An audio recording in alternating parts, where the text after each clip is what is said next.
नमस्कार, मेरा नाम है मानव यादव और आप मेरे साथ देखना शुरू कर चुके हैं राष्ट्र सर्वोपरि। दर्शकों, रिपब्लिक भारत के लिए ये राष्ट्र सर्वोपरि है, लेकिन कुछ नेता हैं और उन नेताओं के लिए अपनी राजनीति, अपना परिवार सर्वोपरि है। मैं बात कर रहा हूं अखिलेश यादव की, क्योंकि यूपी विधानसभा चुनाव की मुनादी हो चुकी है। सीएम योगी और अखिलेश यादव हर रोज एक दूसरे पर सियासी तीर चला रहे हैं। शनिवार को अखिलेश यादव ने परिवारवाद के फायदे गिना दिए, जिसके बाद आज सीएम योगी ने अखिलेश को बबुआ कहते हुए ऐसा हमला बोला है कि परिवारवाद से लेकर कानून व्यवस्था तक समाजवादी पार्टी पूरे तरीके से घिर चुकी है। सीएम योगी ने कह दिया कि समाजवादी पार्टी परिवारवाद है उनकी पार्टी में, और इसीलिए अगले चुनाव में समाजवादी पार्टी पूरे तरीके से साफ हो जाएगी।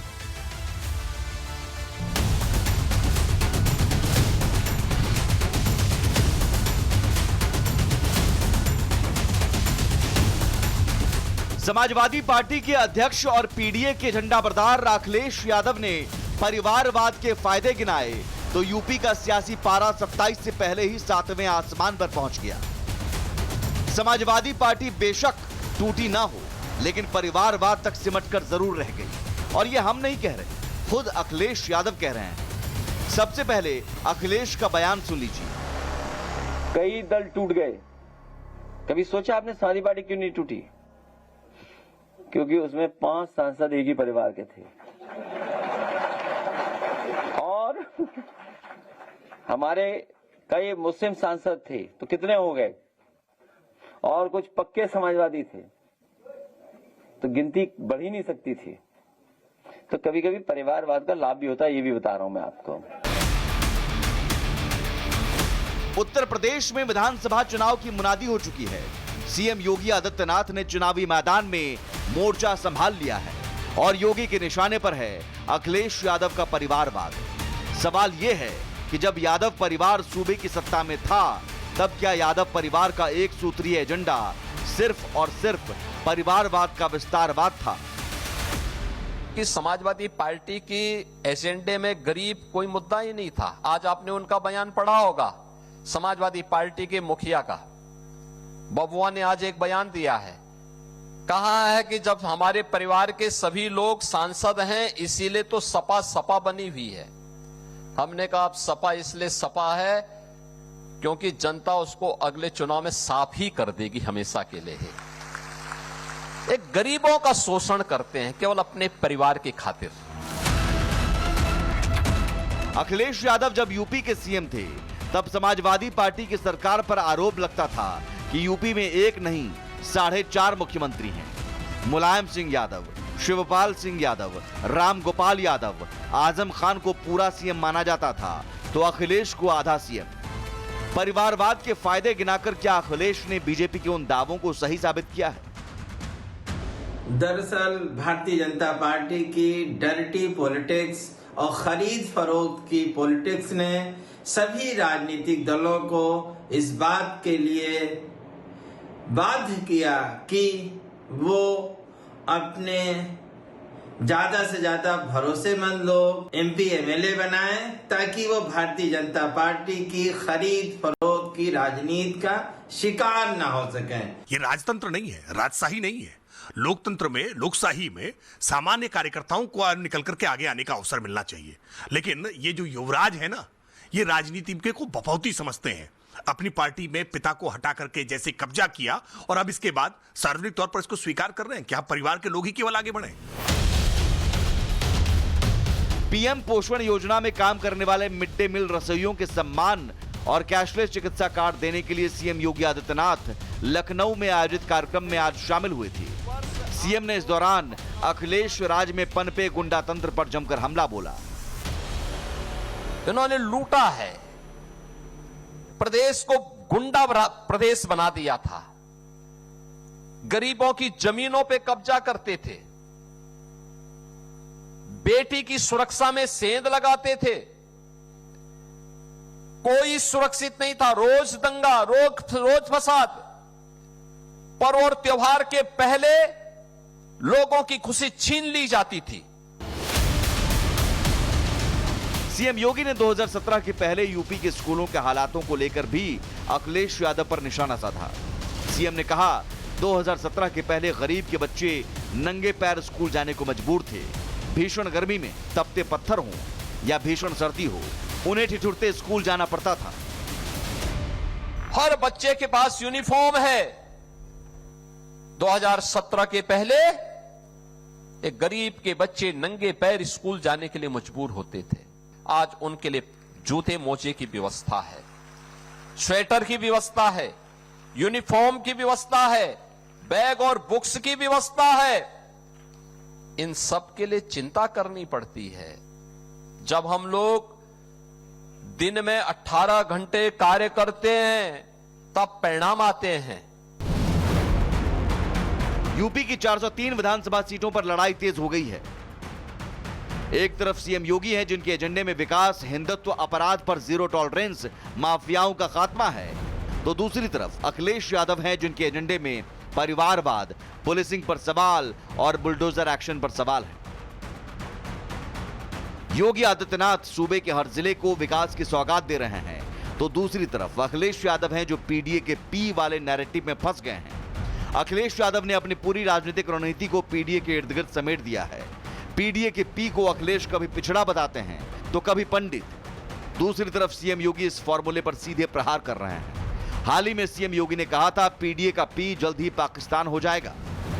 क्रिकेट की तरह रंग बदलने वाले लोग कैसे परिभाषा करते हैं।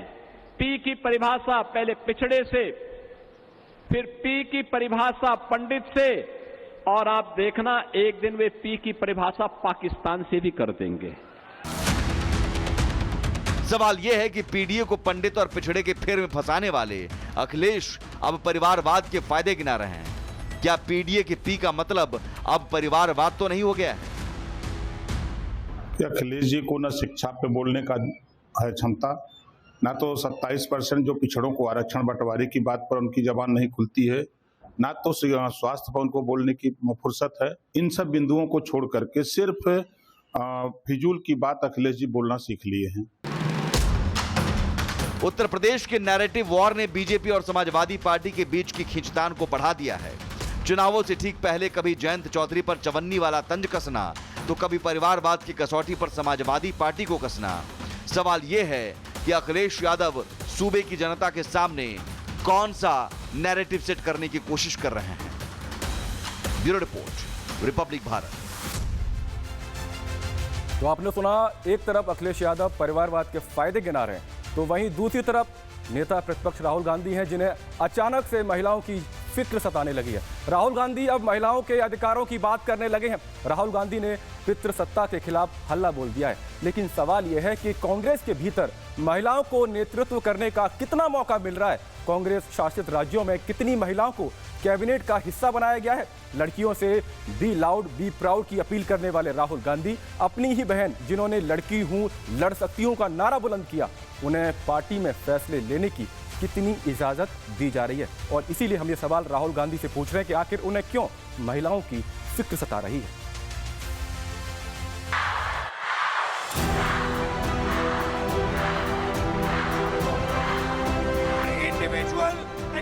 पितृसत्ता यानी वो व्यवस्था जिसमें पुरुषों को तुलना में ज्यादा अधिकार, शक्ति और विशेषाधिकार प्राप्त होते हैं। लेकिन सवाल ये कि क्या राहुल गांधी के दिमाग में किसी ने पितृसत्ता का गलत वर्जन फिट कर दिया है? क्योंकि जिस कांग्रेस में पुरुषों का एकेश्वरवाद है, वहां राहुल महिलाओं के अधिकारों की बात करते नजर आए। राहुल गांधी कल पुणे में थे। राहुल ने छात्रों की गूंज कार्यक्रम में महिलाओं की आजादी और पितृसत्ता के मुद्दे पर 1 घंटा 16 मिनट बात की। राहुल ने महिलाओं को लेकर 3 बड़ी बातें कही। महिला की पहचान उसके पिता, पति या बेटे से नहीं होती, बल्कि उसकी अपनी पहचान होती है। राहुल ने कहा कि महिलाओं के खिलाफ 3 तरह से हिंसा होती है। पहली, पैदा होते ही हत्या, दूसरी शारीरिक अत्याचार, तीसरी आर्थिक बंदिशें। महिलाओं को शिक्षा, नौकरी, संपत्ति और अपने फैसले लेने की पूरी आजादी मिलनी चाहिए। बीजेपी सवाल उठा रही है कि राहुल ने पुणे में महिलाओं की जिस आजादी की बात की, वो आजादी कांग्रेस के आचरण में क्यों नहीं दिखाई दे रही?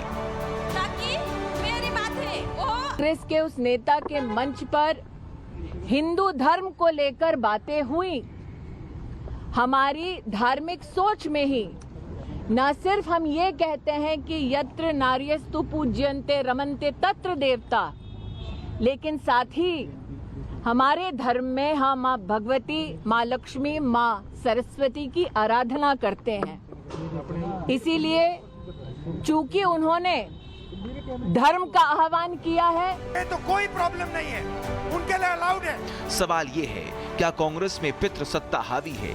क्योंकि कांग्रेस का सर्वोच्च पद हो या गांधी परिवार में फैसले लेने की पावर, वो प्रियंका गांधी के पास क्यों नहीं है? बीजेपी सांसद निशिकांत दुबे ने एक्स पर लिखा, बहन प्रियंका गांधी जी आपसे ज्यादा समझदार हैं, अपनी गद्दी दे दीजिए। सिद्धांत और उपदेश अपने घर से नहीं दूसरों पर लागू होता है। नेहरू जी ने अपने जीते जी कांग्रेस अध्यक्ष अपनी बहन विजय लक्ष्मी पंडित को नहीं बनाकर इंदिरा गांधी जी को बनाया। 1946 में सरोजनी नायडू जी यानी महिला का विरोध कर नेहरू जी कांग्रेस पार्टी के अध्यक्ष बने थे। 1957 में फिरोज गांधी जी और इंदिरा गांधी जी में संसदीय चुनाव लड़ने की लड़ाई हुई तो आपके परिवार ने फिरोज गांधी जी का साथ दिया, पर उपदेश कुशल बहुतेरे। अब उनकी पार्टी एक कॉमिक सीरीज से एक कार्टून कैरेक्टर के आधार पर उनको दिखाए, ये कहां तक उचित है और लोग इसे किस मानसिकता से देखेंगे? क्योंकि मूलतः उन्हें बैटमैन की तरह दिखाने का मतलब है कि एक कॉमिक सीरीज के कार्टून कैरेक्टर को वो मानते हैं कि राहुल गांधी जी उस रूप से देखे जाने चाहिए। अब ये तो कांग्रेस पार्टी ही तय कर सकती है कि वो अपने नेता को कैसे दिखाना चाहते हैं और लोग कैसे इसे देखेंगे। कांग्रेस में महिलाओं को कितना नेतृत्व मिलता है, इसका अंदाजा आप कांग्रेस से शासित राज्यों की सरकार से लगा सकते हैं। कर्नाटक में कांग्रेस की सरकार है और मुख्यमंत्री डीके शिव कुमार के मंत्रिमंडल में एक भी महिला मंत्री नहीं है। हिमाचल प्रदेश के मुख्यमंत्री सुखविंदर सिंह सुक्खू के मंत्रिमंडल में भी महिला मंत्रियों की संख्या 0 है। कांग्रेस पर राज पुरुषों का है, लेकिन राहुल गांधी बात महिलाओं की करते हैं। सवाल यह है, क्या यही राहुल गांधी का दोहरा चरित्र है? अब वो कनेक्ट करने के लिए हिंदुत्व के अलग अलग मुद्दों पर वो अपना एक प्रखर विचार रखते हैं। दोषपूर्ण लगता है। मनुस्मृति की बात आप करें, महिलाओं के बारे में जो कुछ मनुस्मृति में लिखी गई है, उन बातों से आज का हिंदू सहमत नहीं है। तो अब हजारों साल पुराने मनुस्मृति को कोट करके राहुल जी अगर महिलाओं को जागरूक करना चाहते हैं, तो मैं उनसे सबसे पहले ये पूछना चाहूंगा कि आज की महिलाएं पूरी दुनिया में बहुत आगे निकल गई हैं। उनको आपके सहारे या आपके मनुस्मृति के विरोध में किसी बात की जरूरत नहीं है। बीजेपी लगातार कांग्रेस की महिला विरोधी नीति और राजनीति पर सवाल खड़े करती रही है। बात चाहे महिलाओं को संगठन में नेतृत्व देने की हो, कैबिनेट में शामिल करने की हो, या फिर 33% महिला आरक्षण के मुद्दे पर देश की महिलाओं से गद्दारी करने की हो।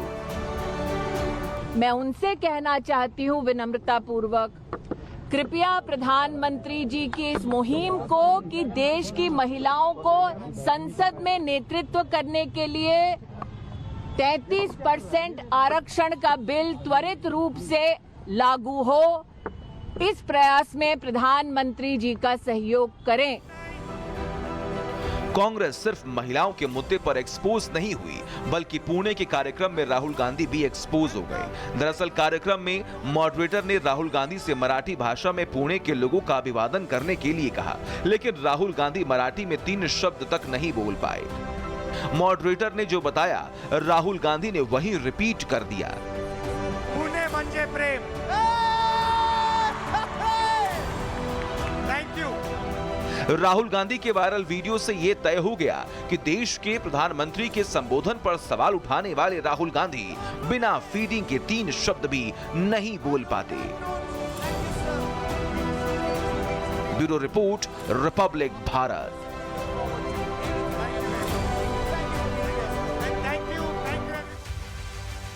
और राष्ट्र सर्वोपरि में अब बात छात्र आंदोलन की करेंगे, क्योंकि झारखंड की हेमंत सोरेन सरकार छात्रों के मुद्दे पर अहंकार में पूरे तरीके से डूब चुकी है।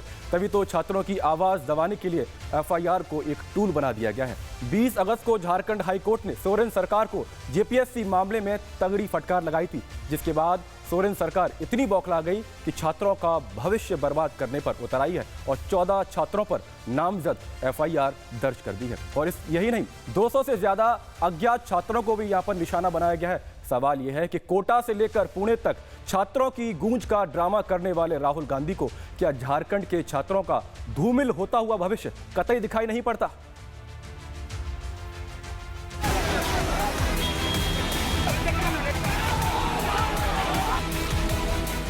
आखिर किस आधार पे एफआईआर किया जा रहा है? क्या जुर्म है छात्रों का, हम ये जानना चाहते हैं। क्या हक की बात करना गुनाह है?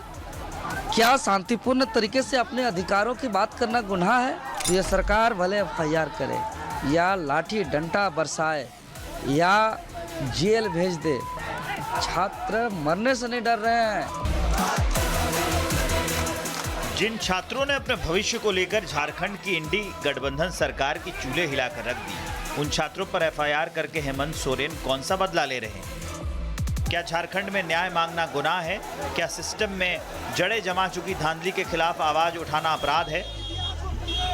क्या सोरेन सरकार से सवाल पूछना छात्रों की गलती थी?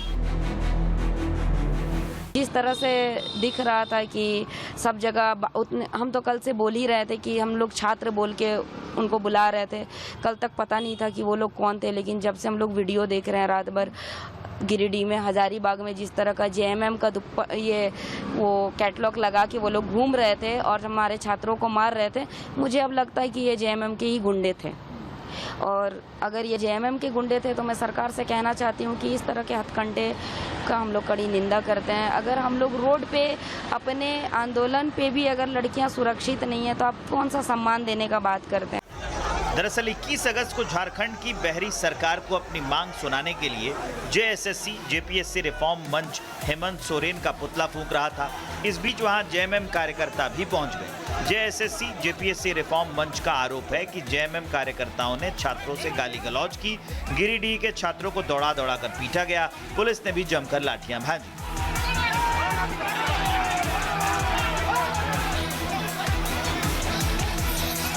छात्रों को पीटने से भी जब मन नहीं भरा तो छात्रों के भविष्य को पूरी तरह से नष्ट करने के लिए हेमंत सोरेन सरकार ने कानून को अपनी ढाल बना लिया। रांची में 3 एफआईआर दर्ज की गई है। 14 नामजद और 200 अज्ञात अभ्यर्थियों को आरोपी बनाया गया है। एफआईआर में सरकारी काम में बाधा डालने और रूट चार्ट के उल्लंघन का आरोप लगाया गया है। छात्रों पर घातक हथियार के साथ दंगा करना, गैरकानूनी जनसमूह का सदस्य होना, मारपीट करना, चोट पहुंचाना, हत्या की कोशिश जैसी धाराओं में एफआईआर दर्ज कराई गई है। आखिर किस आधार पे एफआईआर किया जा रहा है? क्या जुर्म है छात्रों का, हम ये जानना चाहते हैं। क्या हक की बात करना गुनाह है? क्या शांतिपूर्ण तरीके से अपने अधिकारों की बात करना गुनाह है? क्या इस राज्य के अंदर यहाँ का भ्रष्ट भर्ती व्यवस्था इस राज्य को चौपट कर रही है? उसको बचाना क्या गुनाह है? ये गलत बात है, इस पर आवाज उठेंगे, हम लोग आवाज उठाएंगे। आखिर किस आधार पर तानाशाही चल रहा है भाई झारखंड में? है आपको सरकार इसलिए बनाया गया है कि भाई आप सरकार है तो आप अच्छे से शासन चलाइए, जनता के हित में शासन चलाइए। छात्रों पर एफआईआर शहबाज आलम के नाम से एक शख्स ने रांची में कराई। शहबाज का आरोप है कि प्रदर्शनकारी छात्रों ने उन्हें पुतला दहन करने के दौरान पीटने की कोशिश की, लेकिन एफआईआर कराने के बाद शहबाज खुद एक्सपोज हो गए हैं। पीड़ित छात्रों का आरोप है कि यह एफआईआर सरकार की तरफ से उनके प्रदर्शन को कुचलने के लिए कराई गई, क्योंकि जिस शहबाज आलम ने थाने में रिपोर्ट दर्ज कराई है उसकी झारखंड सरकार के मंत्री इरफान अंसारी के साथ तस्वीरें सामने आई हैं। सवाल यह है कि छात्रों पर एफआईआर का आदेश क्या दिल्ली से राहुल ने भेजा था? क्योंकि हमारी सरकार ने बहुत बड़ा फैसला लिया, जिसके कारण आपने देखा होगा कि जेपीएससी जेसीएससी जो महत्वपूर्ण एग्जाम है उसको रद्द कर दिया गया, जिसमें राहुल गांधी जी की बहुत बड़ी भूमिका रही। राहुल जी का दबाव था कि युवाओं को साथ दो, तो सरकार ने फैसला लिया है। सिर्फ छात्र ही नहीं, छात्रों के भविष्य को संवारने में मदद करने वाले को क्रैकडाउन भी किया जा रहा है। एनजीओ चलाने वाली महिला अमीषा प्रसाद को भी झारखंड पुलिस ने हिरासत में ले लिया। तो जानना है कि मुझे लाया क्यों गया, बस एक लड़की का सपोर्ट किए क्या इसलिए? हम लोकतांत्रिक भारत में रहते हैं। लोकतंत्र में ये विचारधारा को आजादी है अपनी बातों को रखने का। अब कोई लड़की के साथ कुछ गलत हो रहा है तो हम लोग जैसी लड़कियां नहीं आगे आएंगे तो कौन आएगा भैया? क्या आएगा बताइए ना? ये भीड़ में किसी का दुपट्टा छीन लेता है कोई, हम बस आवाज उठा दिए, सपोर्ट कर दिए तो हम टारगेट में हैं, कोई दिक्कत नहीं है। दरअसल 20 अगस्त 2026 को झारखंड हाईकोर्ट में जेपीएससी और जेएसएससी की परीक्षाओं के मामले में सुनवाई हुई थी। सुनवाई में कोर्ट ने सरकार द्वारा परीक्षाओं और नियुक्तियों को रद्द करने के फैसले पर रोक लगा दी थी। 21 अगस्त 2026 को हाईकोर्ट के इस फैसले से नाराज होकर जेपीएससी, जेएसएससी रिफॉर्म मंच और छात्रों ने राज्य के 24 जिलों में मुख्यमंत्री हेमंत सोरेन का पुतला दहन करने का आह्वान किया। छात्रों का आरोप है कि सरकार ने कोर्ट में कमजोर पैरवी की, जिसके चलते कोर्ट ने फैसले पर रोक लगा दी। आप किस मंशा के साथ आप जो है सो कोर्ट में उतरने का काम किए हैं, उस मंशा को हम तमाम छात्र आज पढ़े हैं। आप ये धोखा सिर्फ झारखंड के लाखों छात्रों को नहीं दिए हैं, झारखंड के तमाम आम आवाम को दिए हैं, झारखंड के उन तमाम अभिभावक को दिए हैं जिन्होंने अपने बच्चा को, अपने बेटा और बेटियों को पिछले 26 दिनों से अपने हक और अधिकार के लिए जयपाल सिंह मुंडा स्टेडियम में भेजने का काम किए थे। सवाल ये है कि छात्रों की हुंकार से डरी सोरेन सरकार जब लाठी और बंदूकों से छात्रों को नहीं डरा पाई, तो क्या छात्रों की आवाज दबाने के लिए एफआईआर का इस्तेमाल कर रही है? क्या एफआईआर इंडी गठबंधन सरकार का अन्याय करने का टूल बन गई है? Bureau report, Republic Bharat.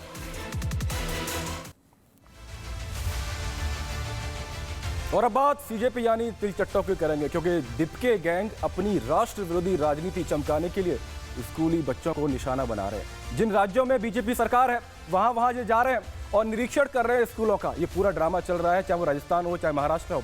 ऐसी कोशिश इन कॉकरोचों ने राजस्थान के जयपुर में की थी, जहां ग्रामीणों ने जबरदस्त इनका विरोध किया और इन्हें गांव से ही दौड़ा दिया। कॉकरोचों के निरीक्षण वाले ड्रामे को ध्वस्त करने के लिए अब महाराष्ट्र में भी तैयारी चल रही है।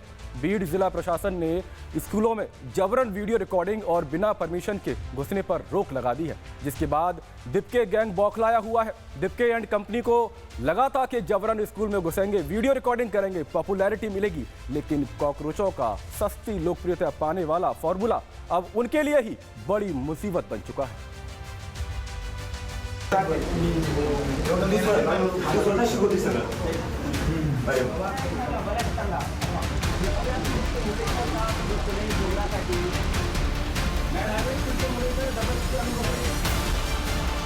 स्कूल सुधारने निकली दिपके एंड कंपनी अब खुद सवालों के घेरे में है।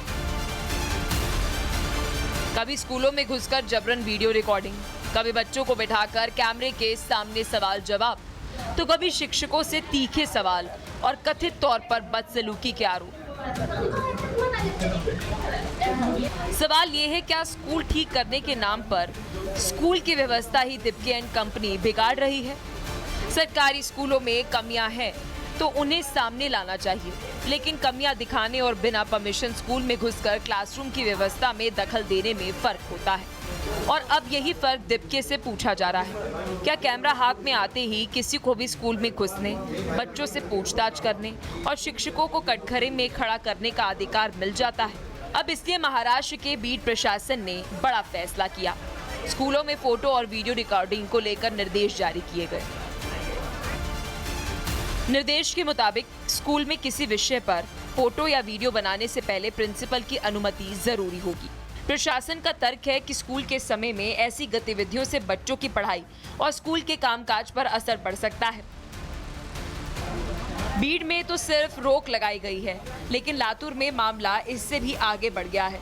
यहाँ एक सरकारी स्कूल की शिक्षिका की शिकायत पर अभिजीत दिपके और कंपनी के खिलाफ एफआईआर दर्ज हुई। शिकायत में आरोप है कि टीम बिना अनुमति स्कूल परिसर में पहुंची, छात्रों के बीच बैठकर सवाल जवाब किए, स्कूल के कामकाज में बाधा डाली और पूरे घटनाक्रम की वीडियो रिकॉर्डिंग की। पुलिस ने इन आरोपों की जांच शुरू कर दी है। शिकायत में शिक्षकों को धमकाने, स्कूल की छवि खराब करने के आरोप भी लगाए गए हैं। जाहिर सी बात है कि स्कूल में घुसने या वीडियोग्राफी करने के नियम कायदे होते हैं। अगर आपको किसी स्कूल की शिकायत करनी है तो आप वहां के डीएम और शिक्षा विभाग के अधिकारियों से कर सकते हैं, लेकिन दिपके एंड कंपनी ने ये रास्ता नहीं चुना। अब दिपके प्रशासन के इस आदेश का विरोध हो रहा है। कहना है कि स्कूल की बदहाली सामने आनी चाहिए और कैमरे पर रोक नहीं लगनी चाहिए, लेकिन पारदर्शिता के नाम पर मनमानी की इजाजत भी तो नहीं दी जा सकती, क्योंकि स्कूल कोई राजनीतिक मंच नहीं, बच्चे किसी राजनीतिक अभियान का हिस्सा नहीं और शिक्षक किसी सोशल मीडिया ट्रायल के किरदार नहीं। सवाल वही है, क्या स्कूल ठीक करने के लिए नियमों को तोड़ना जरूरी है और व्यवस्था सुधारने के नाम पर शिक्षकों को सार्वजनिक तौर पर कटघरे में खड़ा करना कितना जायज है? Bureau report, Republic Bharat. तो मेरे साथ राष्ट्रीय सर्वोपरि में इतना ही। रुक रहे हैं छोटे से ब्रेक के लिए।